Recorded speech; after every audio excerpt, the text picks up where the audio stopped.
So playing trumpet, let's see, I've been playing since I was 12, and I won't tell you how long that was. But it's been a few years. You know, I kind of have a grasp on it now, and all, as Dr. Schletter said, did I say your last name right? Schletter? Right on. Okay, just making sure. I never asked, and then I thought, geez, now cameras are on me. Dr. Schletter. Anyway, as he said, there are a lot of similarities to all brass instruments. The trumpet and the French horn are slightly different than the other ones because we deal with what's called resistance against the blow of the instrument. And if you're starting out working with trumpet, you'll understand what I mean. It's a kind of a refined airstream more than other instruments, more like, I would think, like playing a flute. Now, I am not a flute player, and I can tell you when I took woodwind methods, I was horrible. Horrible. I mean, I could blow across a jug and make a sound all day long, but I couldn't make that big. Okay? And oboe was the same thing. I kind of felt like a tick with his head about to explode or something. It was like, nothing, you know. But bassoon, oh my gosh, I could play the bassoon. That was going to be my second calling if this thing didn't work out. So, at any rate, yeah.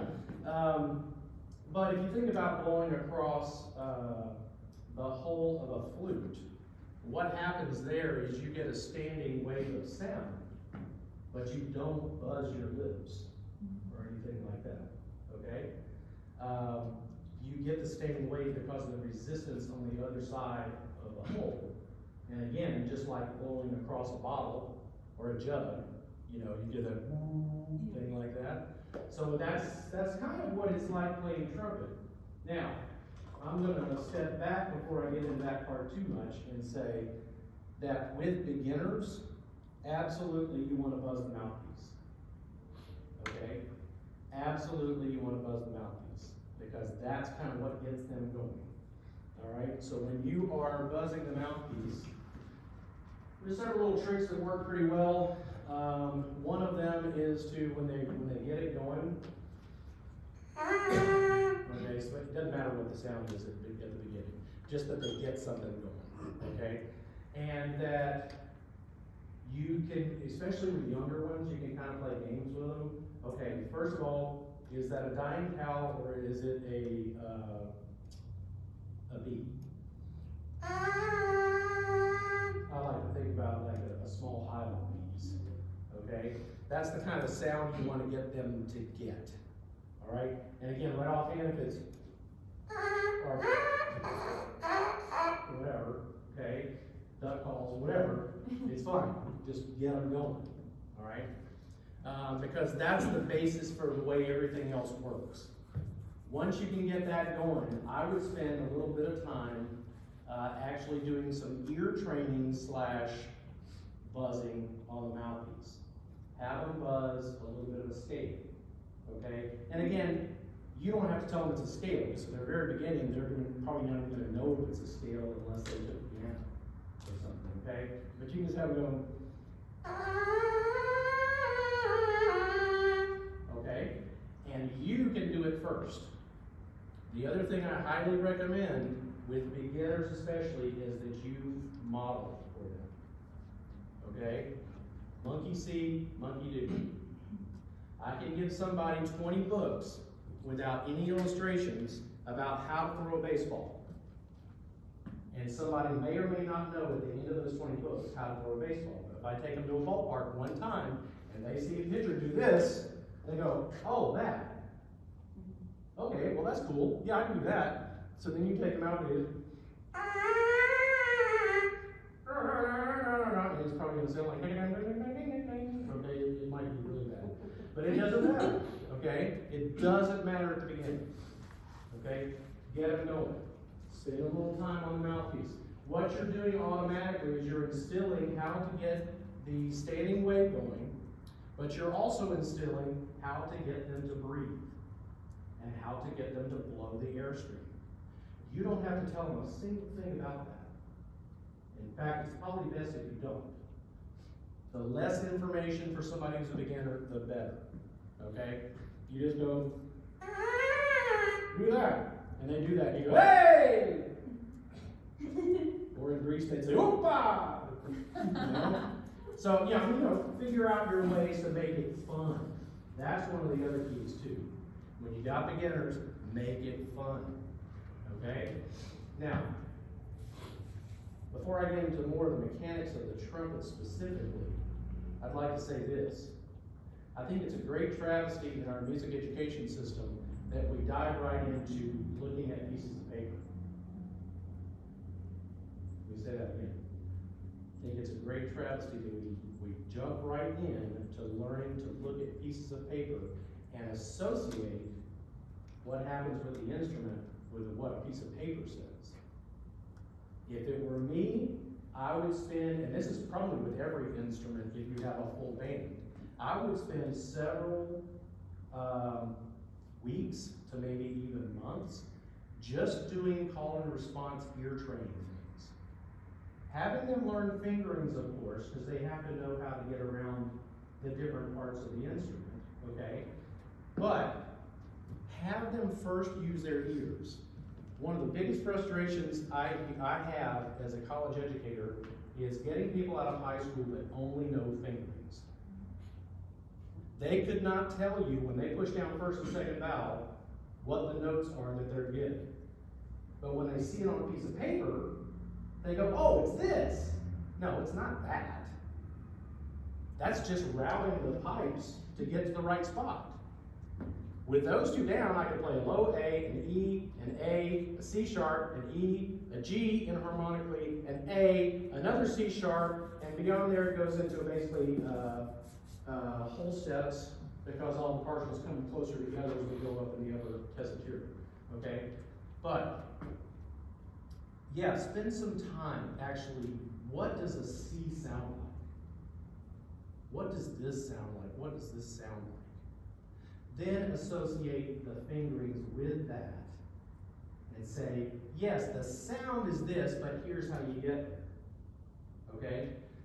I promise you your kids will respond so much quicker and they will learn so much quicker too. And one of the best things about doing that is once they actually start seeing the paper and the little ink on the paper, they start making that association. The cool thing is that later on, they will be much better sight readers. They'll be much better sight readers because now they're associating sound with what's on the page. If you think about it, no matter what discipline you're in, if we're reading music on a page, what we're doing is we are seeing sound.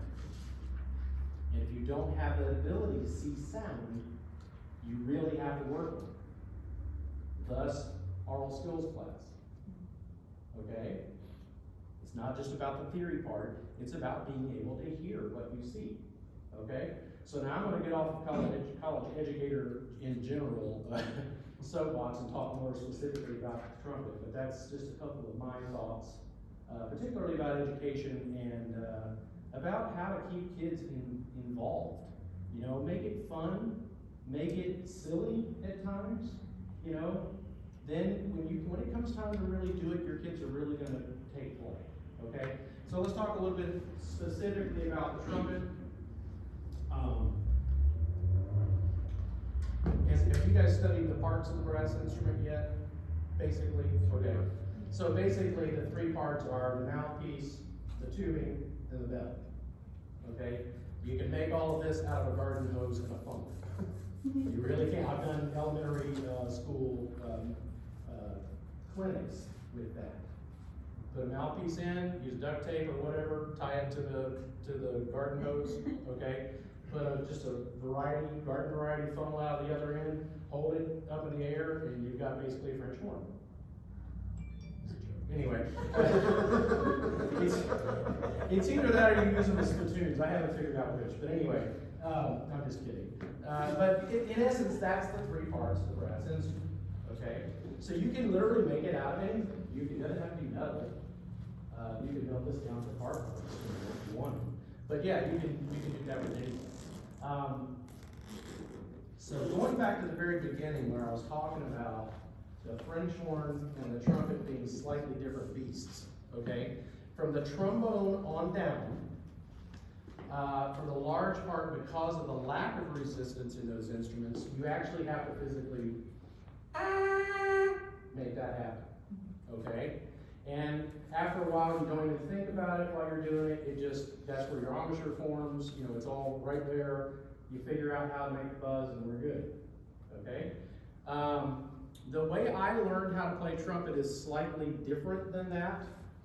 Not when I first learned, but when I got educated later on, okay? And I'm going to show you why, okay? You can certainly buzz the mouthpiece. If they want to take it to a level beyond just getting things going, I recommend doing this. And that is putting the mouthpiece in here, into this thing here, which is called a venturi tube, okay? Or a lead pipe, all right? And have them blow this way. It'll automatically lock it into a certain pitch, which is around a concert E flat. Okay?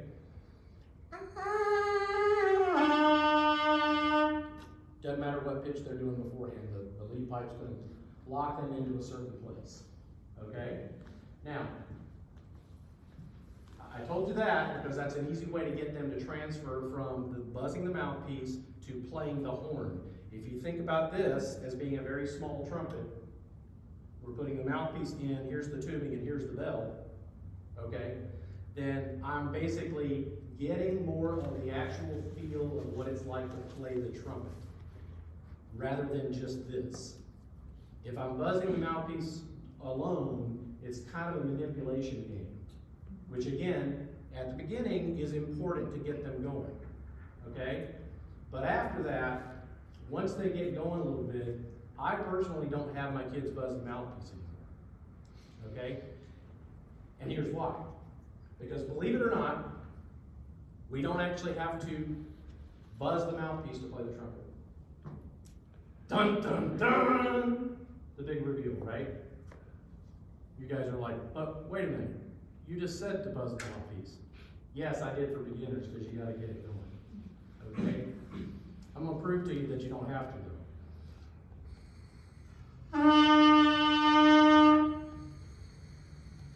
Holy Toledo. That's weird. Let's do it again. This is kind of fun. I haven't had enough coffee, by the way. Okay, so how does that happen? Well, as I told you, there's extra resistance built into the trumpet. Okay?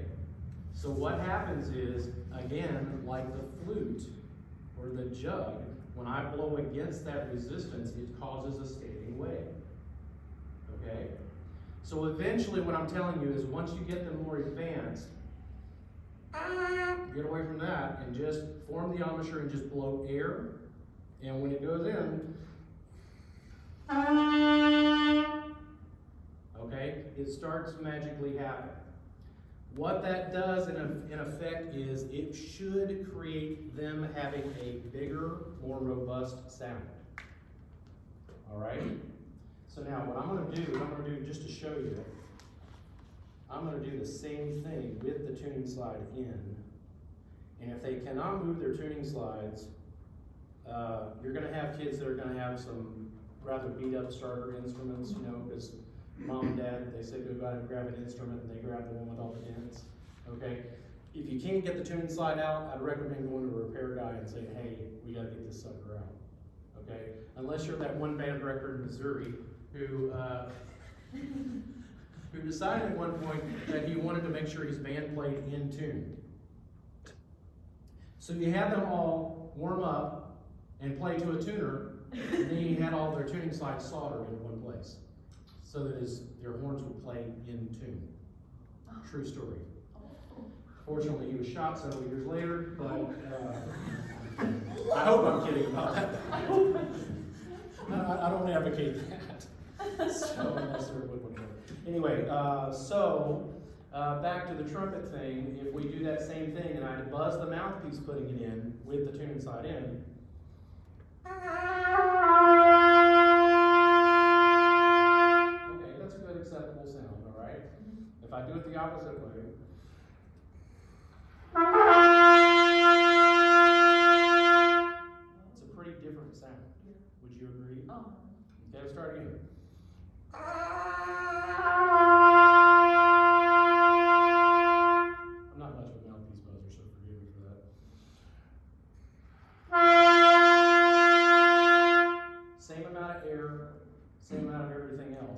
not purposely playing louder, what you get is more presence to the sound, okay? And again, that's once you get them going. Don't start off that way, okay? But once you get them going, I'd recommend doing what I call with all my college kids here, blowing the pipe, okay? So eventually they don't even have to do the mouthpiece part. They can just put the mouthpiece in the venturi tube. And again, if I get a really good nasally sound with that, that's probably the best sound I'm gonna get all day right there. Okay? Because I want that thing to really ring out of this. When I put this back in, we got a good product going on. Okay? And not that real squeamish, like take your fingers down the chalkboard thing, okay? Oh wait, that's strings. Anyway, sorry, I forgot I was on camera. Anyway, I should be careful. So we're gonna edit that out. Yeah, okay, good. Don't let Dr. Smith check. Yeah, but at any rate, yeah, so, you know, that's basically what it is you're trying to get them going, but you're also trying to get a really good sound. And you'll get a better quality sound, you'll get a more in-tuned sound, your intonation will be better if they're able to blow that way. Because in essence, what you're doing is you're backing off ever so slightly the resistance that's on the horn. Okay? And chances are, too, that as they get going, they'll develop quicker as long as we're good about making sure that's a real even sound. So if you think about your sound, whatever instrument your original instrument is, if you think about sound as being a vowel, okay, let's say it's ah, okay? If I'm playing, what you want to hear is ah, and not I, or any other variant, okay? So the even sound,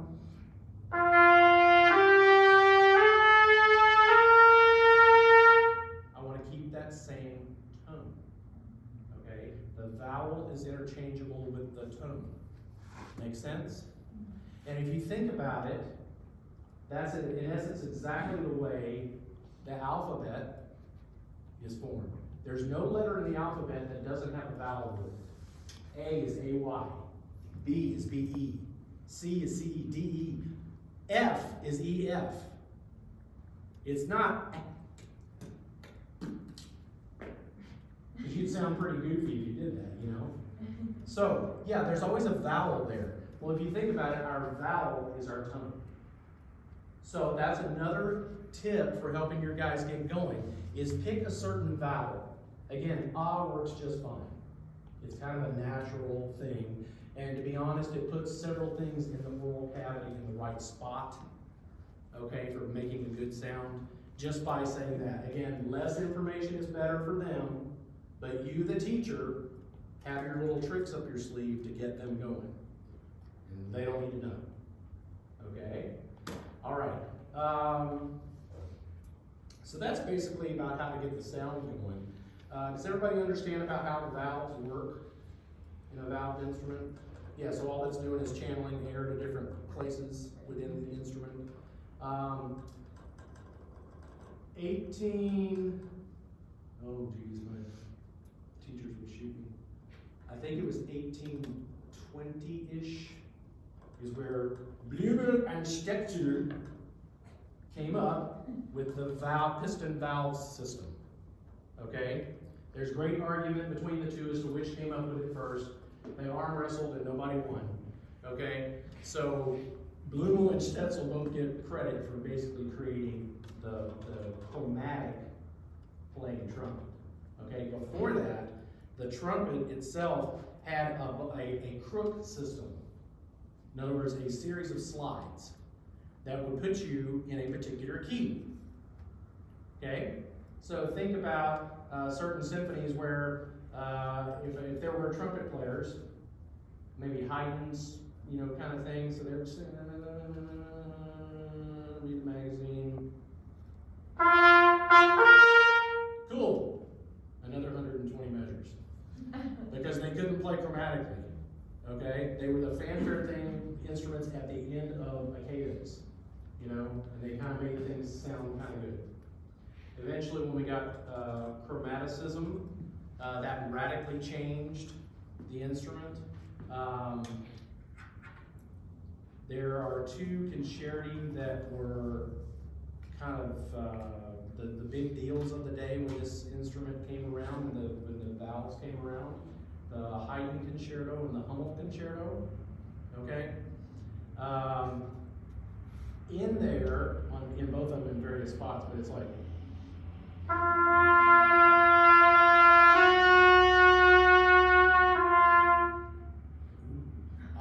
MTV, right? People were like, oh my gosh, what just happened? And the trumpet player's like, yeah. You know, that kind of thing, right? Yeah, so before that, all they could basically do is fanfare type figures, and they could do some things with early natural trumpet, but it didn't have the same sound. It didn't have that even sound, okay? So this was a big deal. So now, from there on, trumpets were, and actually cornets were big in the day. A cornet is the same as a trumpet, but instead of being, there's two different types of instruments in the trumpet family. There are cylindrical bore and conical bore, okay? Cylindrical means that from the mouthpiece all the way out to here, I should do it this way, here, it's more like a cylinder. It's like a more straightway paths, okay? Conical means that it's more gradually getting bigger from the mouthpiece area out, okay? Which is what gives a cornet a slightly darker sound than a trumpet, you know? And it's also a little bit of a smaller sound, depending on who you are. I mean, there's plenty of guys that play cornet like crazy. Actually, has anybody ever heard of Herbert L. Clark? Herbert L. Clark was the soloist with the John Philip Sousa band, okay, the cornet soloist. I've got a very funny letter up in my office that he wrote to, I think it was Benj Corporation at the time, telling them that the trumpet would never make it, that it was the devil's instrument, and that it was a complete, fad. There's no way the trumpet's ever going to catch on, because the cornet is the premier instrument. Right. It is kind of funny. I always wondered what Maynard Ferguson would think about that one, because he was a very, very famous trumpet player. But at any rate, yeah. So he was obviously wrong. But the cornet, again, has its own place. The length of the tubing is the same. It's just more truncated, like this, you know, and the tubing around here, if you haven't seen one, is a little bit wider and bigger. Okay? Okay, so yeah, the valves work pretty well to get the various notes coming out. Before you're back to, okay? So, the other thing that helps us with playing the trumpet and really any brass instrument is going to be airspeed. Okay? What are we looking for time? Oh, I'm good. Okay.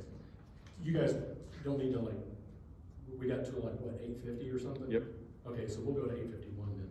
Anyway, I won't be that guy, I promise. That's why I'm never invited to give commencement speeches. So at any rate, what was I going? I distracted my own thought. That's amazing. You should see my house in the morning. I can't remember what I had for breakfast. But anyway, okay, so yeah, we're talking about airspeed and about how to get them breathing the correct way. Okay, now there's lots of theories about the correct way of breathing. Okay, you'll hear all kinds of things. If you've ever had a band director talk to you, they probably told you to breathe from the diaphragm. Or if you're a vocalist, you've heard breathe from the diaphragm, right? That is incorrect. Incorrect. The diaphragm is an involuntary muscle. You cannot control it. You breathe in, it pushes down and moves all your other crap out of the way, and then it goes right back up when you blow. How about them apples? So, the other thing we know is that your actual lungs do not have muscles. What are your lungs? Your lungs are just big air bags. They go your whole life. okay? They're also, and I don't know why this is such a mystery, to be honest, but they're also more back here than they are up here. And I have so many people think about their lungs being up here. No, they're not. There's a reason that the doctor takes the stethoscope at your back and tells you to take a deep breath. Well, they're back here. Okay? So, I mean, not all the way back there, you know, but I mean more, because you get this heart and these other things that are kind of in there, right? Okay, so we just talked about the lungs not having any muscular activity. So if that's the case, what in the world, and we just dismissed the myth about the diaphragm. What in the world makes us blow air? Say that again? It's all here in the face and Your face makes you blow air? in the throat. Okay, the throat makes you blow air? So how does the throat get the air from the lungs?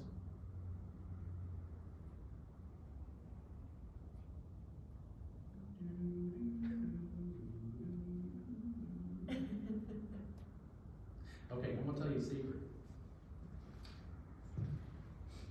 Nobody cares. The answer is the thought of blowing air makes you blow air. Okay? Now, if we really want to get down to the science of it, there's a whole lot of abdominal region that has to do with it. Okay? There's pushing, giving compression to the breath and to the lungs that helps that thing to go out. Because we don't just take a breath in and go, and then nothing. You just go. You wouldn't be able to make a trumpet go like that or any brass instrument. So at some point we have to go, all right, so, little test. Take a breath in, and then I want you to hold it and tell me where in your body you feel like you're wanting to blow from. Okay, ready? Where do you feel like? Oh, you feel like they're right there? Cool, okay. Yeah, you get, okay. I'm getting different answers, all right.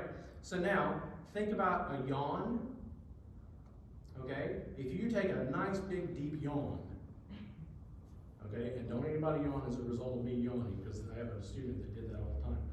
It drove me nuts. Anyway, so we're gonna take a nice big relaxed breath like, okay? Where do you breathe in your body if you do that? Try it.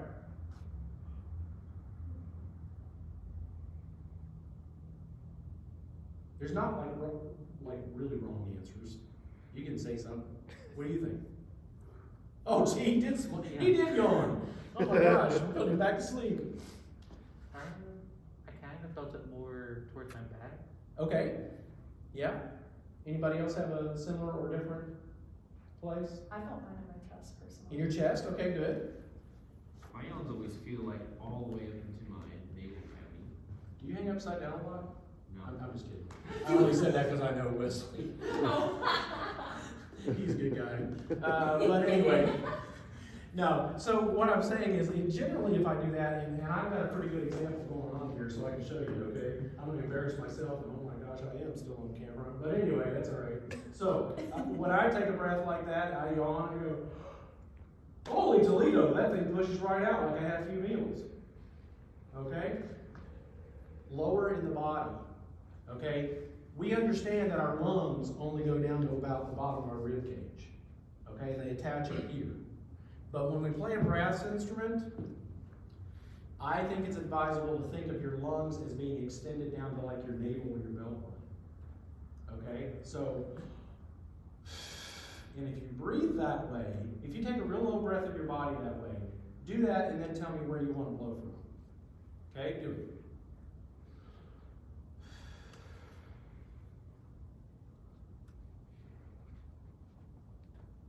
Anyone, Bueller?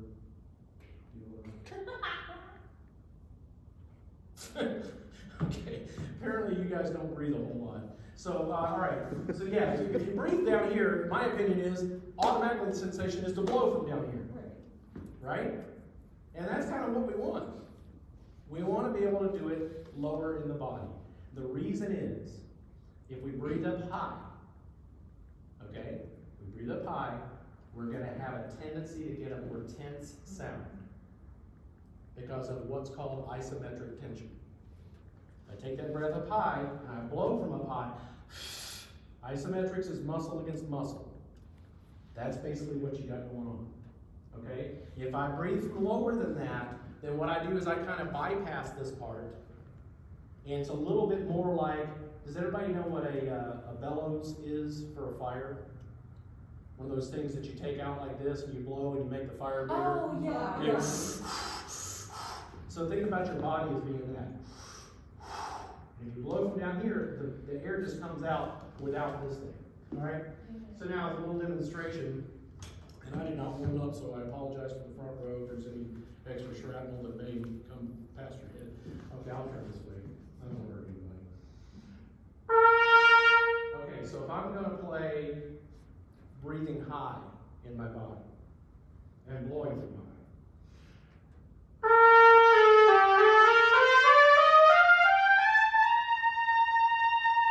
that's blowing from here. Okay? Now that's okay. It's good. I mean, I'm played up to a high C, fine. You know, I don't get any extra money for that this early in the morning, but that's fine. Okay? But if I take a lower breath and I keep it down here when I blow,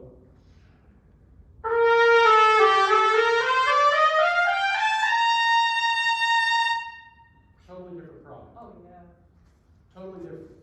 Okay? And what that does is that activates the abdominal region that we don't care about. Okay? To blow the air out of the lungs. There are certainly, that's why I said, there are a lot of different theories on it. Okay? If you ask a vocal teacher, they're going to tell you something a little bit different, and that's fine, because that's the way they get the head voice and the chest voice really separated and getting things going. Okay? Fine. Everybody's got their tricks. I'm just telling you, with this sucker, that's the way it needs to go. Otherwise, you encounter so much resistance on the instrument that it's just not going to work very well. And what happens is your students will get really bound up, and they won't have very good range, because they'll constantly be like trying to blow a golf ball through a garden hose. You know what I'm saying? It's like, and I've seen that, and then you have to put their eyes back in, and it's weird. But anyway, that's kind of the gist of playing the trumpet, how I go about playing the trumpet, how I go about getting people to the quickest results that we can get. Because again, going back to the number one statement, your students need to have fun doing it. If it's a struggle, chances are they're going to give up. Okay? And you want to give them the best chance possible to make music. The other thing that I'll mention before I entertain any questions is this. Yes, daily drills, and yes, learning. I got one of the, don't let me forget to talk about pronunciation. You got Okay. it. Daily drills and learning scales and all of those things are terribly important. But making music is the end goal. And at least once every time, if you're giving somebody a private lesson, or you're in a band class, or you're doing whatever, you need to make sure that you're making music with them. That's the point. You ever notice when we go to play, I just said it, when we go to make music, we talk about playing. We don't talk about going to work music. We're playing music. Keep it that way. Okay, thank you for asking about pronunciation. Yeah, And so, okay, pronunciation. I call it very specifically pronunciation rather than tonguing. Even though you use your tongue. Okay? But nobody wants to listen to a big tongue. Alright? That's no fun, especially on trumpet. Okay? I call it pronunciation because if you think about it, going back again to the alphabet and to our language, what we use consonants for is to pronounce words, to pronounce sound. Okay? So, when I get kids pronouncing or using the tongue to differentiate between different notes on the instrument. Again, if we go back to the ah vowel, we can just say ta, ta. But now think about how much of the word ta the T is. ta. What do you mainly hear? Ah, exactly, that's the vowel. Okay? We hear ah, ta, ta. Okay?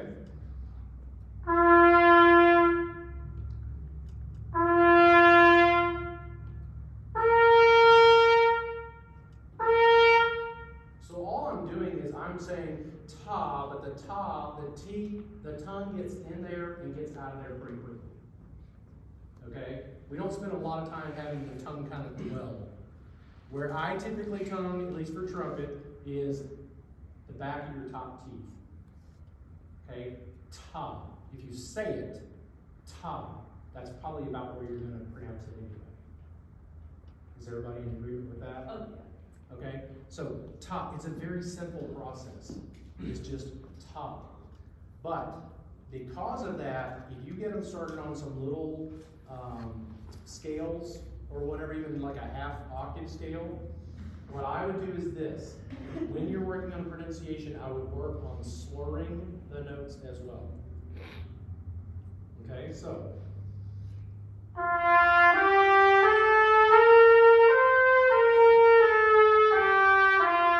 Slurred.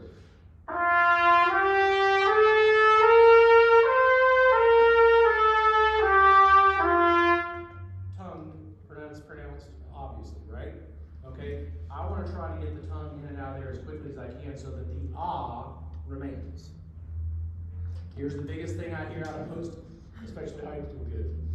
And I'm like, really?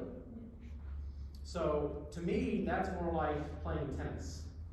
That's a stop and go activity. Hit the ball, wait. Hit the ball, wait. Maybe you run a little bit. Hit the ball, wait, right? No. If we do it the opposite way, where we're leaving the tongue kind of out of it, it's more like going for a run. Okay? We want the ah to continue, and we want the ah to be continuous. Okay? Are there definitely times when we're going to go... Absolutely. Here comes the king, right? There is a reason why trumpets were the instrument of favor for kings. Because trombones, when the slide goes out and they're walking down the middle, they get hit in the head. So, I just said that for him. But anyway, no, but there's definitely times when we have that real, biting pronunciation and real separation in between. The rest of the time, frankly, with my teaching, I'm trying to get my kids to imitate violins. I'm trying to get my kids to imitate vocalists. I'm trying to get my guys to imitate people who have a good sense of line. Okay? Because again, going back to the example of the stop and go activity, if you think about running, and you think about running like this, that's a whole lot of energy you just expended. Okay? That's overdoing the muscular activity that it takes to run. When we run, okay, that's a lame example, but anyway, I'm in boots, it's really weird. So anyway, but once we get running, that's perpetual motion, okay? And it actually takes very little energy to keep us going once we reach kind of a trotting or jogging speed. It's basically like low-level maintenance that we keep going, okay? That's kind of more what we want when we play. We want to keep everything long, okay? And again, there's certainly times when you can pronounce the devil out of and use the tongue, like crazy. But most of the time it's too much. Okay? Questions, comments, rude remarks? It's not a rude remark, is it? No. Okay, How long have you actually been teaching trumpet? oh, jeez. I'm like 7 Well, okay. I could technically say 18 years. But I could theoretically say more than that. 30-some years. Yeah, so my path, which everybody has their own path, okay? My path was I did my bachelor's degree in music education.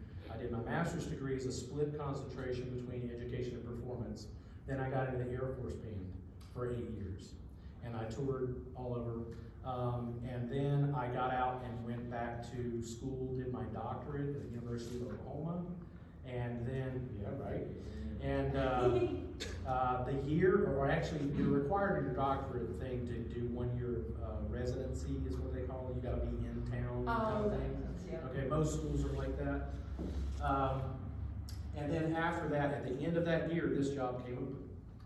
And so I've been here ever since. And I went back during the summers and finished out my doctoral work. So I've been teaching for a long time, but you know, it was kind of, you know, even when I was in the service, I was teaching lessons on the side and that kind of thing. It just wasn't like an organized, you know, state university.